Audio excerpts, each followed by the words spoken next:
Welcome to the Church of the Epiphany in Norfolk. Since we're not doing a Christmas service, Julie and I have agreed to do a Christmas reflection for you. And this is non-scripted. We're just going to share some little vignettes with you that come to our mind this Christmas. I'm going to start with a story. I was born about 1 month before Pearl Harbor, 1941. And so my first Christmas, I was only a month old. The second Christmas, we were in full-blown war, which was as serious a situation as our pandemic is now. Everything was rationed. Every little scrap of material went to the war effort. It was impossible to get gasoline to go driving, and somebody had to come up with some Christmas presents. And what my family did was somebody in the family got little scraps of oilcloth, which was a material, it's really only used now for tablecloths out on patios, but in the day I guess it was used for just about everything because there weren't other materials out there. And they sewed together a group of, as I recall, it was 8 little animals out of oilcloth and gave them to me on that Christmas as my Christmas present. There are only 4 left. The family did not want me sticking oilcloth in my mouth at 1 year old, which is what a 1-year-old does. So they hung them on the tree, on the Christmas tree. And then they got packed up with the Christmas tree. I'm going to let Julia play around with one of them here. I'll keep the giraffe and the pig and the elephant here. They got packed away with the Christmas tree, and each year they have come out since then, almost 80 years now, and hung on the tree. I know I look forward each year to putting the tree up again and finding what's left of these toys. They're part of my memory, my lore, and I hang them on the tree, and I'm always kind of excited when I find them. And I feel good that I got them down out in the attic and let them see daylight again.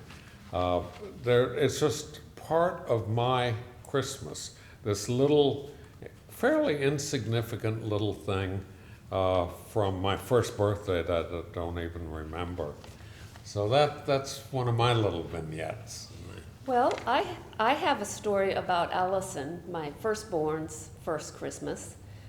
We lived in Roanoke, and it was snowing, and it was Christmas Eve, and we went out to find a tree, and we found one, and we brought it back to the house, and Allison was about 11 and a half months, so she was about a year old, almost, for her first Christmas, and she had fun running between all the trees and picking out the tree and bringing the tree home, and then we put the tree up in the living room, which she thought was very fascinating, that you would put something living and green in the living room.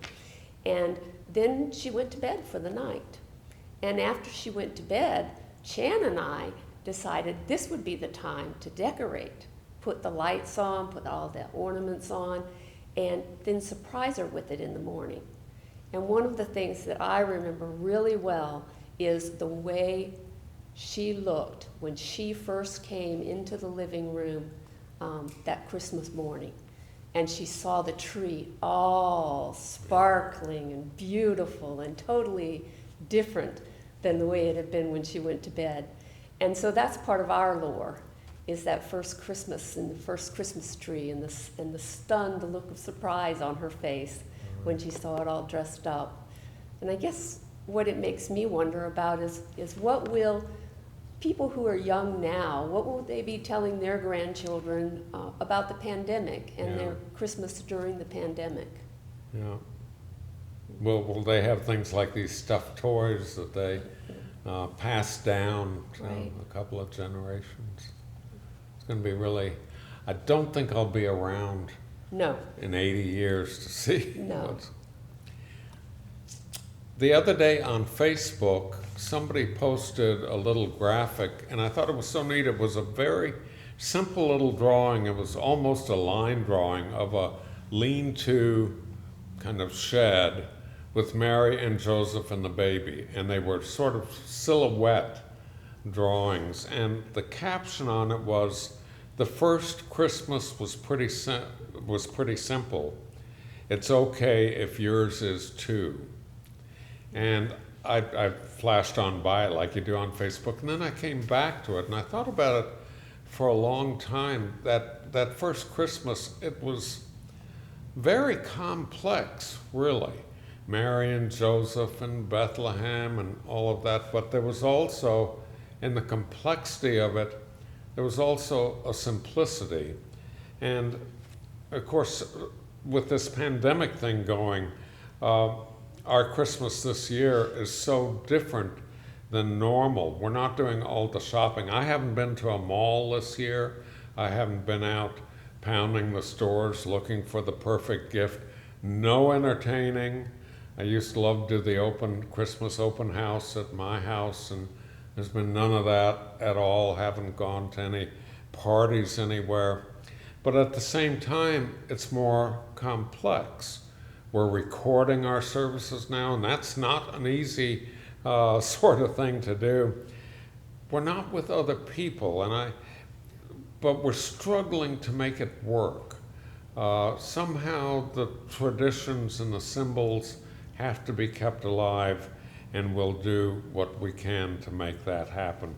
And it also helps us sort out, I think, what's important and what's not important. The running around shopping last minute at midnight, that's not really that important. But the spirituality of it is. Yes. And I think it's helped us this year almost regain something. Yes. Well, there's been a gain and a loss, because I will tell you about my Christmas rebellion. I was in my 20s, and I had a little child, and everybody in my family came to my house for Christmas, which meant that I had to fix the turkey and do all the kinds of things that you do for a fancy dinner. So what I did one Christmas, after I had noticed the Christmas before, I spent all the time in the kitchen, and my family all spent the time in the living room around the tree enjoying each other's company. So when you talk about what was important, Right. my Christmas rebellion was that I decided it was important for me to be with my family and for me to have fun. And so I made chicken tetrazzini, which was totally unexpected. I explained to my family why I was going to do it, and Christmas was beautiful.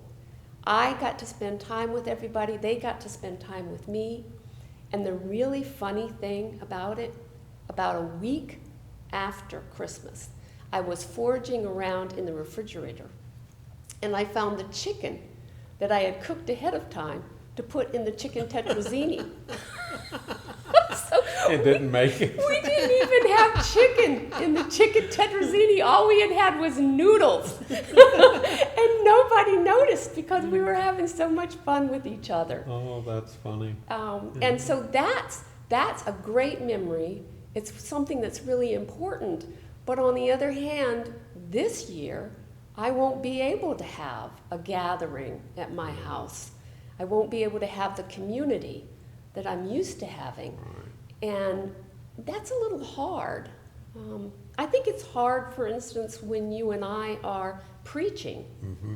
For me, it's hard to preach to a camera. Right.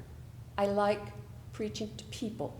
Yeah. Like I like talking to you, seeing your expressions, knowing what you're thinking about what I'm saying, whether you think it's funny, whether it's making you feel serious, whether you've got a look on your face like, what in the heck is she talking about? Drifted off. Or drifted off into Neverland.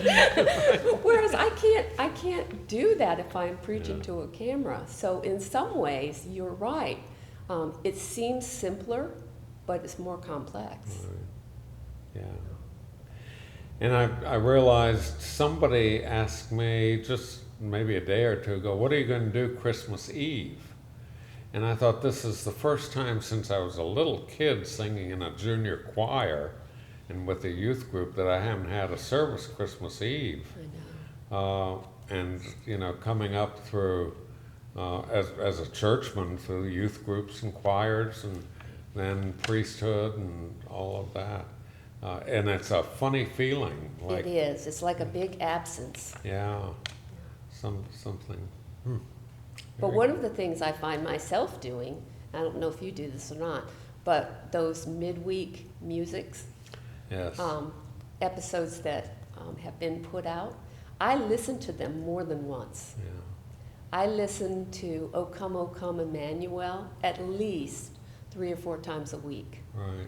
I just go back and find it. If you are not finding on Facebook or YouTube Epiphany's Wednesday offering of music, Joe comes in and does a little music recital in the vestry this past week, declared that as part of Epiphany's outreach to the community because it's getting wide viewing.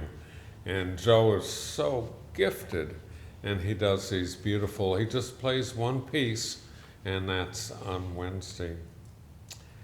Got one other little story. On the news just the other day, they interviewed Santa in one of the malls.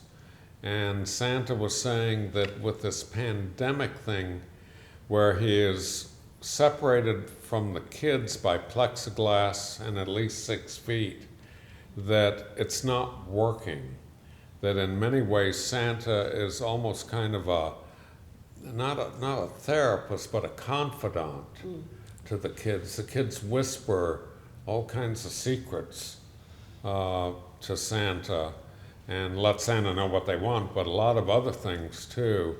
And that now the kids can't whisper through a sheet of plexiglass and across 6 feet with all the hubbub going on. And that it was very difficult on the Santas. And I thought, yeah, try being a priest at Christmas when you can't open up your church and have services, or the educators, the teachers, and the poor parents, what they're going through, and even restaurant owners and waitresses and groups like that. There are some hardships, but in the midst of that, this Christmas, we've got the hope of the vaccine coming through. Yes. And I know I can feel that inside as kind of a Christmas gift to us, that hey, that it's going to begin turning. It's going to be a while, but at least it's not just all bad news right now. And I'm so excited about that. I'm excited about the fact that those people who've been taking care of us, and by us I mean the people of the United States, on the front lines, so to speak, the nurses and the doctors are going to get the vaccine first. First. I'm pleased about that. Yeah, somebody asked me the other day, was I going to take issue and try to get it early? And I said, no, those are the people that need to get that vaccine first. Yeah. It's a nice Christmas present, isn't it? It is. Yeah. Wonderful Christmas. Anything else? No, I think the vaccine and these little animals are just Yeah, about they it. made it another year They made it another year. to the Christmas tree. Well, we wish all of you a very Merry Christmas.